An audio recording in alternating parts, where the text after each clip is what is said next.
OZ Sherpa, Ashley Tison here, and we're coming up on a really important deadline, March 15th, which is the partnership tax filing deadline. Because most QOFs and QOZBs are partnership entities, it is extremely important that you meet this deadline, either by filing an extension or by filing your actual return.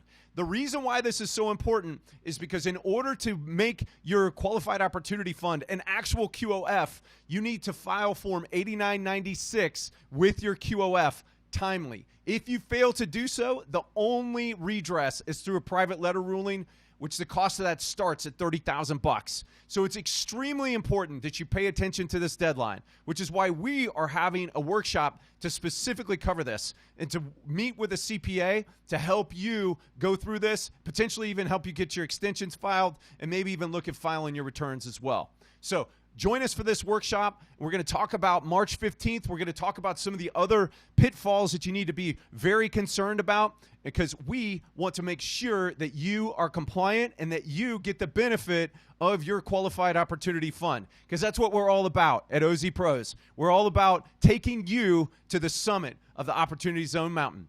OZ Sherpa, Ashley Tison, out.